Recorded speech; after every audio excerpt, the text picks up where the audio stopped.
La deuxième configuration qu'on va regarder, c'est l'approbation directe à un rôle. On utilise ce modèle-là si on veut que toutes les approbations aient à une personne en particulier. Par exemple, si vous voulez que des demandes d'accès à un bâtiment soient envoyées automatiquement à l'officier de sécurité et que votre officier de sécurité, c'est M. Carl Laporte, à titre d'exemple.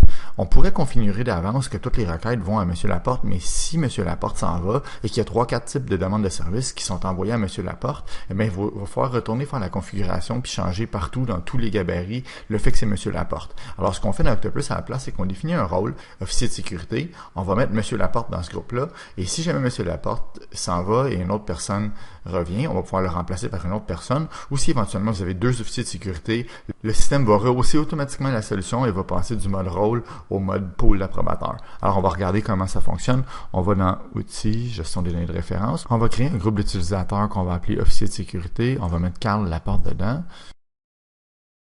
Je vais sauvegarder. Maintenant, au niveau d'un type de demande de service, on va créer un nouveau type de demande. Visible sur le web aussi. On va créer une tâche. Et puis, de la même manière, on va choisir l'approbation directe. Et cette fois-ci, on va désigner qu'elle doit être faite par l'officier de sécurité. Encore une fois, on va cocher suspendre la requête durant l'approbation. Cette fois-ci, le centre de service n'aura rien à faire au moment où la demande va être créée. Donc, on peut préactiver la demande. Comme ça, dès que l'utilisateur soumet par le web, sans aucune intervention du centre de service, la tâche d'approbation va se créer automatiquement, va s'envoyer automatiquement à l'officier de sécurité, et puis la demande va être suspendue et va rester dans cet état-là tant aussi longtemps qu'on n'aura pas reçu l'approbation.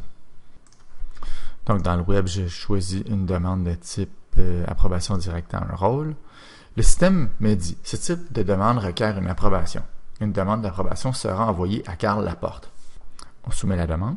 Dans la requête, on voit que la requête est déjà suspendue, approbation en cours. Ici, on va dans l'onglet tâches, on voit qu'on a déjà une approbation, elle est déjà active, elle est déjà envoyée à M. Carl Laporte.